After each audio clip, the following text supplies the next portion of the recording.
ውጭልኝ ብዬሻል አባዬ አንቺ ልጅ ውጭልኝ ኖላዊ ተረጋጋ እንጂ ምንም መረጋጋት የሚባል ነገር የለም እኔ እንደዚች አይነት ባለጌ ልጅ አላሳደኩም የትሽን መናገር የለብሽ ችግር የለውም እኔ ለማንም አልናገርም ይህ ነገር ደግሞ እዝራና እህትሽን ይጨምራል ችግር የለውም ምንም ነገር ተንፈሻለ የሆነ ነገር ግን ከሰማው ከዚህ የከፋ ቦታ ነው ራስሽን የምታገኘው የሆነውን ሁሉ ነገር ማወቅ እፈልጋለሁ ምንም አልሆንኩኝም አልኩሽ በቃ አሁን ወደ ቤታችን እንሂድ ወዴት ወደኛ ቤት ተለቀኩኝ በጣም ቆየው ለምን የዝራ አባት በተደጋጋሚ ሊጎዳኝ ሲሞክር ብቻዬን መሆን ፈራውና ቤቱን ለቅቄ ወጣሁ አሃ ጎረምሶችሽንም አስከተለሽልኝ ነው የመጣሽው ኧረ ፋዘር ይረጋጉ ዝም በል አንተ ውጡልኝ አሁን ከዚህ ቤት ውጡልኝ ነው ብለው ውጡልኝ ዝም በል አልኩ እሺ በቃ ዝም እላለሁ አይጠበበላ ዳዋ ተመታ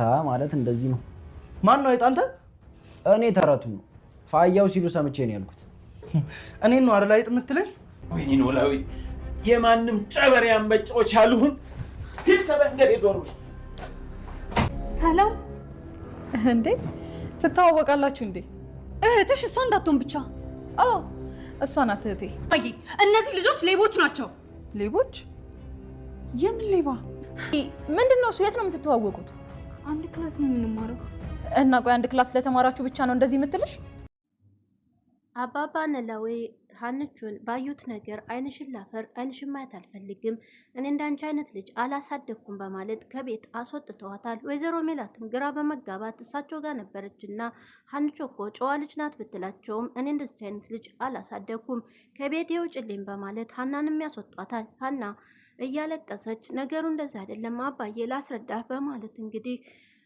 ነገሩን ለማረጋጋት ብትሞክርም አባባ ኖላዊ ግን በጣም አምረው ከቤት አስወጥተዋታል ወይዘሮ ሜላት ቤት የነበረችው ቤቲ አሁን ላይ እህቷ ተለቃላታለች ስትወጣም ታዲያ ወይዘሮ ሜላት ስለ በቃሉ ንገሪኝ በማለት እየጠየቀቻት ነበር ከዚህ ቀደምም ደግሞ አቶ በቃሉ ምን አይነት ሰው ነው በማለት ጠይቂያት ነበር ዛሬም ድጋሚ እንግዲህ ስትጠይቃት ነበር በመሃል ላይ ታዲያ ስልክ ተደውሎላት ጽዮን ከብዙ ጊዜ በኋላ ወጥቻለሁ በማለት ተታገተችበት እንደተለቀቀች ስትነግራት እየሮጠች ወጣለች አቶ በቃሉ ለብዙ ጊዜ አግቶ አንድ ቤት ውስጥ አስቀምጧት ነበር ዛሬ ግን የኔን ስም እንዳታነሺ በማለት ለቋታል እስራ ደግሞ አባቱን እስቲ ንገረኝ ከሰዎቹ ጋር ያለውን ግንኙነት በማለት በእኔ ማለት ሲለው አባትየውማ ነገሩም እንደዚህ አይደለም አንተ ገና ልጅ ነህ ምንም አይገባህም ስትረጋጋ እንጂ አሁን ልነግርህ አልችልም በማለት ጥለውት ይወጣሉ እሱም ግን እኔ ሀና ፊት ተዋርጃለሁ ገዳይ አባት የለኝም እውነት እንዳሉት እውነት ከሆነ ለኔ አባቴ አይደለም በማለት እንግዲህ በያለቀሰ ነው በአንድ ፊት ሀና በአንድ ፊት የስራ ግራ ተጋብተዋል ሁለቱም የጠላታም ልጆች ናቸው ግን ደግሞ በፍቅር ተዋደው ሊጋቡና በክብርም ሽማግሌ ተልኮ ነበረ ነገሩ ግን ግራ በመጋባት አሁን ላይ ያለው ሁኔታ ሀናም ለብቻዋ በችግር ውስጥ ነው ያለችው ሰላም ጤና ይስጥልኝ ክብራንና ክብራን የቻናሌ ቤተሰቦች ሰላማችሁ ይብዛ በዓለም ዳርቻ ያላችሁ ወገኖች በሞላ ለቻናሉ አዲስ ከሆናችሁ ሰብስክራይብ በማድረግ እንዲሁም ነበር ወንድሞቼ ወገኖቼ ሸርና ላይክ በማድረግ አበረታቱኝ እያልኩ ዛሬ ደግሞ ኖላዊ ይዤ መጥቻለሁ አቶ በቃሉ እንግዲህ ጽዮንን ከብዙ ቆይታ በኋላ አግቶ አስቀምጧት ከቆየ በኋላ ዛሬ ላይ ወደ እሷ ሄዶ መውጣት ትፈልጊያለሽ ወይ በማለትም ይጠይቃታል እሷም እንቅልፍ ላይ ጣል አድርጓት መሬት ላይ እንደታሰረች ቁጭ ብላ ነበረ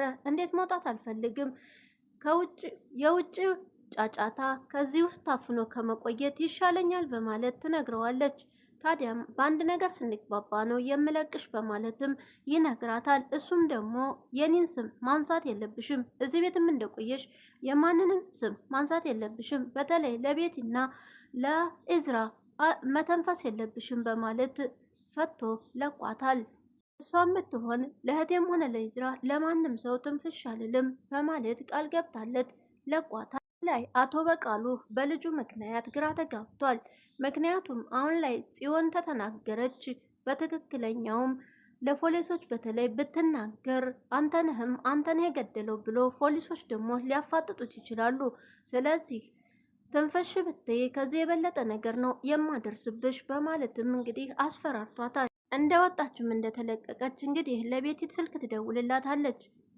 ቤቲም እንግዲህ የእሷን ድምፅ ስትሰማ እየበረረች መንገድ ላይ ተገናኝተዋል። ነገር ግን ቤቲም ሰውየው አላስቀምጥ ብሎ ስላስፈራራት ቤቷን ለቃ አሁን ላይ ወይዘሮ ሜላት ቤት ውስጥ ነው የምትኖረው። ቤቲ ታዲያ ወይዘሮ ሜላት ጋር ቁጭ ብላ ነበረ። የሽምግልናውን ነገር ያሴረው አቶ በቃሉ ነው። በቃሉ ምን አይነት ሰው ነው እስቲ ንገሪ በማለት እየጠየቀቻት ነበረ። እሷም ታዲያ ይህን ነገር ወይም ያውቃል ወይም አያውቅም፣ ግን ደግሞ ይሄን ነገር ይጠቀምበታል ወይ ሳይጠቀምበት የሚለውን እኔም አላውቅም፣ ግን ደግሞ የእሱ ተላላኪ አልነበርሽም ወይ ስትላትም ነበርኩኝ፣ ነገር ግን ስለ ጋብቻው ምንም የማውቀው ነገር የለም በማለት ለወይዘሮ ሜላት ትነግራታለች። ደግሞ ይዝራ ጥሩ ልጅ ነው አይመስለኝም፣ ይሄ ነገር የሚያውቅ አይመስለኝም በማለትም ለወይዘሮ ሜላት ትነግራታለች። ብላም እየነገረቻት ሳለ ነበረ ቤቲ የደወለችላት ጽዮን የደወለችላት። ወይዘሮ ሜላት ደግሞ ወደ አባባ ኖላዊ ቤት ታመራለች። ምክንያቱም ሀና እንዴት እንደሆነች ለማየት ነበር የሄደችው። ታዲያ እንዴት ናት ብላም ስትጠይቃቸው ሀና ምን ትሆናለች፣ ሀና የምትባል ልጅ የለችኝም አላቃትም በማለት ነበር ለወይዘሮ ሜላት የመለሱላት። ታዲያ ወይዘሮ ሜላት ትደነጋግጣ እንዴ ሀና ወይኔ ልጄ ምን ሆናብኝ ነው በማለት እንግዲህ በጣም ትጨነቃለች። እሳቸውም ቢሆን እንዳንቺ አይነት ልጅ የለኝም ከዚህ ቤት ውጪ በማለት ሀንቹን ከቤት ያስወጥተዋታል።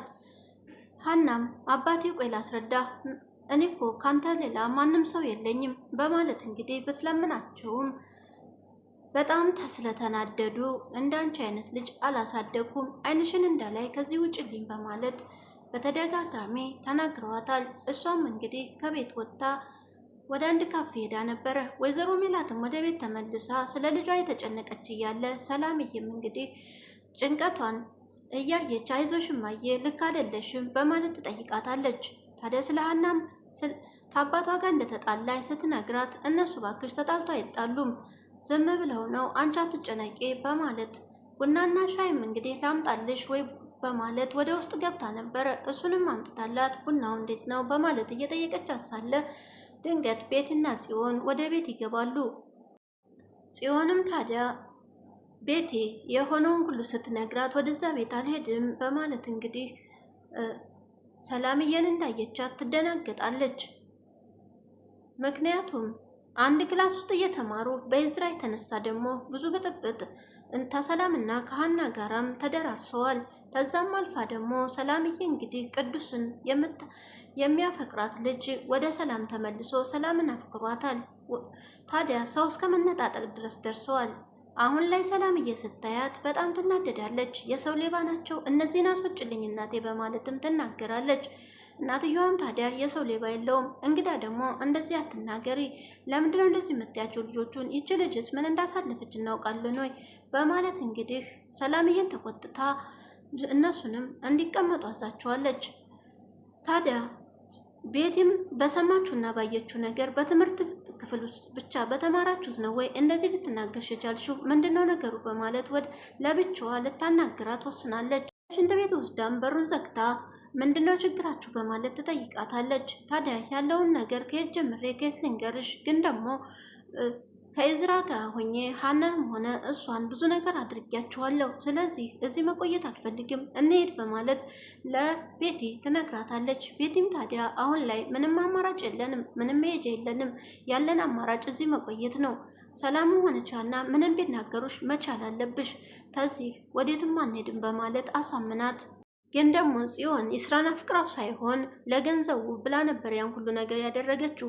ቤቲም ታዲያ እሱን ካፈቀርሽ ያለው ንብረትና ገንዘብ ለኛ ይሆናል በማለት ስላሳመነቻትና ስለነገረቻት በዛ የተነሳ በክፍል ውስጥም ተሰላምና ከሀናም ጋር ሆነ እንዲሁም ደግሞ ይዝራን ለግሏ ለማለግ ያላደረገችው ነገር የለም። ታዲያ አሁን ላይ ሰላምዬ እብድ ሆናለች። እነሱን ማየት አልፈልግም፣ እዚህ ቤትም እንዳይቀመጡ አስወጡልኝ እያለች ነገሩ ተጣጥፏል። ግን ደግሞ ቤትም ይሆን ጥፋተኛ አለባት። እህቷን ገንዘብ ማግኘት አለብን፣ እሱን አፍቅሪ በግድ በማለት በተደጋጋሚ ወደ እሱ እየገፋፋቻት ነበር። እሷም ታዲያ ለገንዘብ ብላ ይስራን ሳታፈቅረው አፈቅርሃለሁ እወድሃለሁ በማለት ስትቀርበው ከቆየች በኋላ ብዙ ነገርም ካረገች በኋላ እሱ ደግሞ በጓደኝነት እንጂ በምንም አይነት አልፈልግሽም ሲላት እንዲሁም ደግሞ ቅዱስ እንደሚያፈቅራት ስለሚያውቅ እሷን አልቀረባትም ነበረ። ቅዱስም እንደዛ ተንበርኮ ሲለምናት ቅዱስንም ደግሞ ከፍ ዝቅ እያደረገች ስትሳደብ ቆይታ አሁን ላይ ግን ያሉበት ነገር በጣም የሚያሳዝን ነው። ወይዘሮ ሜላት ግን ቤቴንም ቢሆን አልጨከነችባትም። አሁንም ላይ ቢሆን ያን ሁሉ ነገር ከአቶ በቃሉ ጋር ስትሰራ ከቆየች በኋላ ነገሩን እውነቱን አፍርጣ ከሱ ጋር እንደምትሰራና በሱም ስር ሆና ወይዘሮ ሜላትን ለመጉዳት እንደመጣች እውነቱንም ብትነግራት፣ አሁን ላይ ግን እሷም እየረዳቻት እሷ ጋር አስጠግታታለች። ሰላምም ለሀና ብዙ ነገር ሆናለች። ሀና ከስራ እንዳትርቅ እየገፋፋቻት ነበረ። በዛ መሀል ታዲያ ብዙ ጸብ ተፈጥሮ ነበረ። አሁን ላይ ታዲያ ቤቲና ጽዮን ወደ ቤት ሲመጡ ጽዮን የቤቲ እህት እንደሆነች አታውቅም። እሷ ናቶች እህትሽ በማለትም ጠይቃለች። አዎ በማለትም መልሳለች። ይች ናት እህቴ። እናንተማ ሆነ ብላችሁ ነው ስትሰልሉን የከረማችሁት። እዚህ ቤት ሆን ብለሽ ነው የተቀመጥሽው በማለት ነበር ሰላምዬም እንግዲህ የተናገረችው። ከዚህ ቤትም አስወጭ በማለት እናቷን የተናገረችው። ግን ደግሞ ወይዘሮ ሜላት ሰላምዬን ተቆጥታታል። ወይዘሮ ሜላት ታዲያ በሰማችሁ ነገር ግራም ብታጋባ ሁለቱንም አረጋግታ ሰላምዬንም አረጋግታ ሰላም ተቆጥታ እቤት እንዲቆዩ አድርጋቸዋለች። ሰላምዬም እንግዲህ ወደ ሀና ጋር ትሄዳለች። ሀናቸውም ጋር ሄዳ ጉድሽን አላየሽም በማለት እንግዲህ ትነግራታለች። የምን ጉድ በማለትም ስትጠይቃት ለማንኛውም እቤት ሄደሽ ነው ጉድሽን የምታየው የምሰሚው በማለት ስትነግራትም አባቷን እየጠበቀች እንደሆነ ከአባቷን ጋር እንደተጋጨ ስትነግራት በኋላ መተሽ ነገሩን ታረጋጊዋለሽ በማለትም ትነግራታለች። አሴም ታዲያ ሂጂ በቃ እኔ ለፋዘር ሁሉንም ነገር አስረዳለሁ በማለት ይነግራታል። ሀንቾም ወደ ቤት በመጣች ሰዓት እንግዲህ እነሱ ናቸው ጽዮን ማለት የቤት እህት ናት በማለት ሰላም ትናገራለች። ጽዮንም እንግዲህ ልብሷን ቀያይራ ወደ ሳሎን ትመጣለች። እሷም ታዲያ ስታያት አንቺ ምን ልትሰሪ ነው የመጣሽው በማለት ሀንቾም ሆነች እንግዲህ በእነቤትና ጽዮን ላይ ከቤት እንዲወጡላቸው ይናገራሉ። እንደዚህ አይነት ቀልድ የለም፣ ሆነ ብላችሁ ነው ይሄ ነገር የተደረገው፣ ስለዚህ ከቤቴ ውጪ በማለት እዚህ ቤት ላይሽ አልፈልግም በማለት እንግዲህ ሁለቱም ይናገራሉ። ግን ደግሞ መሄጃ ስለሌላቸው ወይዘሮ ሜላት ፈቅዳላቸዋለች ሁለቱም በቤት እንዲቀመጡ። ሀናና ሰላም ግን በሁለቱም ላይ ሌቦች ናቸው በማለት ፈርደውባቸዋል። አንቾም ቢሆን አሁን ላይ ከአባቷ ጋር ትልቅ ችግር ውስጥ ተጋብተዋል። አባቷ ዓይንሽን ላፈር ዓይንሽን ማየት አልፈልግም ስላሏት አሁን ላይ እሷ በጭንቀት ውስጥ ነው ያለችው። ታዲያ ከካፌውን ቁጭ ብለው አሴና ጀምቹ እዛ ሄደው ሀንቾን ያበረታቷታል ምንም ነገር እንዳላደረገች። እሷም ደግሞ በማታውቀው ነገር አባባ ኖላዊ ደግሞ አብረው ስላዩት በቃ የሆነ ነገር አድርገዋል ብለው ነበር ያሰቡት። ግን ደግሞ እነሱ ምንም ነገር እንዳላደረጉ ቸምቹ ለአባባ ኖላዊ ያስረዳቸዋል። ታዲያ ጠዋት መጥተው እኮ አብራችሁ ተኝታችሁ ስላያችሁ ነው የተናደዱት ፋያው በማለትም ሲነግራት ተምቹ እሷም ታዲያ የመሰላት መጀመሪያ ነገሩን ሳታጣራ ሆነ ብላ የገባችና ከእዝራ ጋር ያለውን ነገር መስሏት ነበረ። አሁን ላይ ግን ከአሴ ጋር መተኛትሽን አይተውታል።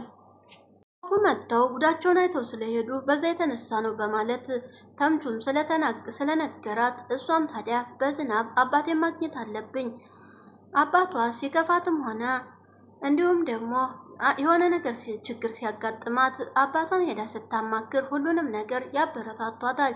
መንገዷንም ቢሆን እንደዚህ ቢሆን ነው ብለው ሲነግሯት ሁሉ ነገር ትረሳለች። አሁን ላይ ታዲያ ከቤቷም ስላስ ተቤቴም ዓይንሽን ማየት አልፈልግም ስላሏት በጣም ጨንቋትና በጣም ከፍቷት እያለቀሰች ነበረ።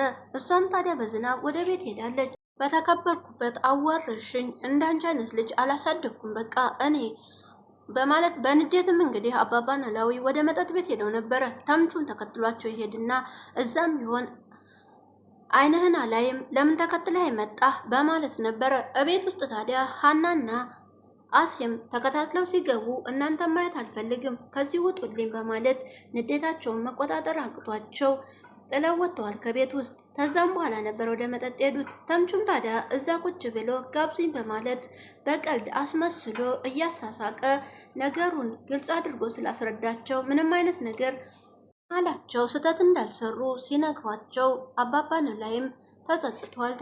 በሰዓቱ ሀና በጣም ተናዳ ስለነበረ ታዲያ ወደ መጠጥ ቤት ውሰድና አጠጣኝ ስትለው የማያሰክር መጠጥ ነው ያጠጣት አሴም። እሷ ግን ንዴት ውስጥም ስላለባት ሆዷ ሲሞላ የሰከረች መስሏት ነበረ። ግን ደግሞ አባቴ ጋር ሄጄ አይኑ ማየት አልችልም፣ አንተ ጋር አሳድረኝና ታዲያ ወደ ቤት ውሰደኝ፣ እዛ መሄድ አልችልም በማለት ስላስጨነቀችው ነው እቤት ይዟት ሄዶ አብረው ያደሩት። ግን ደግሞ ሌላ ነገር ምንም ነገር እንደሌላቸው ሲነግራቸው ልጆችን እንደው በመጥፎ ነገር ነው የኮነንኳቸው በማለት እንግዲህ በጣም ተጸጽተዋል። ምክንያቱም ሀናን ራሱ በጣም እየረገሟት ነበረ። እንዴት እንዳንቺ አይነት ልጅ ላሳድግ አልችልም በማለት አዋረድሽኝ፣ እኔ እንደዚህ አይደለም ያሳደግኩሽ በማለት ብዙ ነገር ተናግረዋት ነበረ። ተምቹንም አሴንም ቢሆን አንተስ ብትሆን በማለት እንግዲህ ገፍትረውት ነበር የወጡት። ግን አሁን ላይ ተምቹ ሁሉንም ነገር አብራርቶ ነግሯቸው ሊያስታርቃቸውም ችሏል። እንግዲህ ወደ ቤትም በመሄድ አሴ ነበር ቤት ውስጥ። ስለዚህ አሁን ላይ ይቅርታ አድርገውለት ና ልጄ በማይሆን ነገር ነው ያስቀየምኩህ በማለት እሱም ደግሞ አባቴ አይደለም ወይ ምንም ማለት አይደለም በማለት እንግዲህ እቅፍ ያደርጉታል። ነገሩ አሁን እርቅ ወርዷል። ሀንቾም ብትሆን እናቷ ቤት ነው ያለችው። ስትሄድ እንግዲህ አባባ ኖላዊ ሁሉንም ነገር ስላወቁ ይቅር አሴና ሀንቾም ተከታትለው ከመጡ ጊዜ እነዚህ ድንች ራሶች፣ እነዚህ ድንቢጦች በማለት ይናገራል። በመሀል ቀልድ እየጣለ አሴም ደግሞ ቆይ ላገኝ በውጭ በማለትም አባባ ኖላዊን ግራ ለማጋባት ለማረጋጋት የሚያደርገው ጥረት የተለየ ነበረ። ግን ደግሞ አሁን ላይ ተሳክቶለት አስታርቋል። በአንድ በኩል ደግሞ ሀናና ይስራ አሁን ላይ ሀና ራሱ ቢለያዩ እንኳን እሱን እያሰበች ነው ያለችው። እሱም ቢሆን ከሀና መለየቱ ምድርና ሰማይ ሆኖበታል። ስራውን ላይ እየጠጣና እየተበሳጨ ነው ያለው። ከእሷ መለየቱን ሊቀበለው አልቻለም። አሁን ላይ ታዲያ ሰዎች የሚናገሩት አባትህ እንደዚህ ነው ብለው ሲናገሩት እሱ ደግሞ አባቴ በጣም ጥሩ ሰው እንደሆነ እንደኔ አባት ምንም አይነት አባት የለም በማለት ለሀንቹ ራሱ ስለ አባቱ አውርቶ አልጠገበም ነበረ። አሁን ላይ ግራ ተጋብቷል፣ ማመንም አቅቶታል። በፊት ቤቲ ራሱ ስለ አባቱ ስትነግረው ሊቀበላት አልቻለም። ማንንም ሰው ቢሆን አባቴ ጥሩ እንጂ መጥፎ ነው የሚለው ሰው አይቀበልም ነበር። አሁን ላይ ግን ሰላምዬ ደግሞ ስለ እናቷና ስለ አቶ በቃሉ ሁሉንም ነገር ለቅዱስ ነግረዋለች። ቅዱስ ደግሞ ሄዶ ሁሉንም ነገር ይነግረዋል። አሁን ላይ ማመን አቅቶታል። ማንን ነው ማምነው? እነሱን ወይስ አባት? ቅዱስ ደግሞ ሁኔታውን ግራ በማጋባት ፈርቶ ነበረ። እንዴት ብሎ ይንገረው?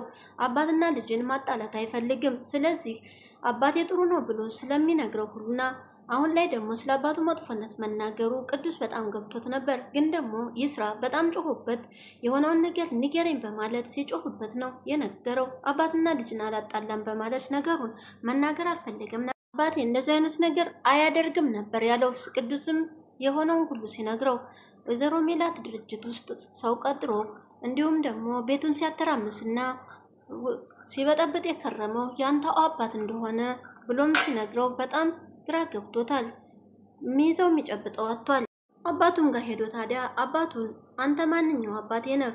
አንተ ሰዎችን የምታሳቃይ ነህ ወይስ ልጅህን የምትወድ አባቴ ማንኛው ነህ? በማለት ጥያቄ አቅርቦለታል። አቶ በቃሉም ደግሞ አሁን ላይ መልስ የለውም።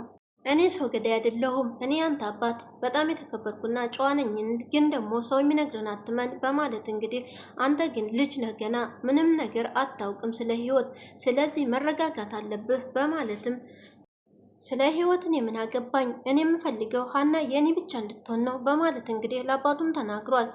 ግን ደግሞ የማይሆን ነገር ነው። ሁለቱ አባት የእሱ አባትና ወይዘሮ ሜላት ጠላትና ጠላት ነው። አሁን ላይ ደግሞ ጭራሽ የባሰውን ተጋግለዋል። እንግዲህ ሀንቾ ደግሞ ወደ ጆሮ ሮጣ ሄዳለች። ድሮም የሆነ ነገር ስትሆን የጆሮ ላይ ሄዳ መደበቂዋ እሱ ነው። አሁን ደግሞ የባሰውን ከሱ ጋራ ሆናለች። ግን ደግሞ የስራውን ላይ ግራ ተጋብቷል። ማንን ማመን እንዳለበት በጣም ጭንቀት ውስጥ ነው ያለው። ግን ደግሞ አሁን ላይ ያለው ነገር ቀጣዩ ምን ይፈጠራል የሚለውን ቀጣይ ይዘን እንመጣለን። ቪዲዮንም እስከ መጨረሻው በማየት አበረታቱኝ። የዛሬው እዚህ ላይ አብቅቷል። በያላችሁበት ሰላም ሁኑልኝ።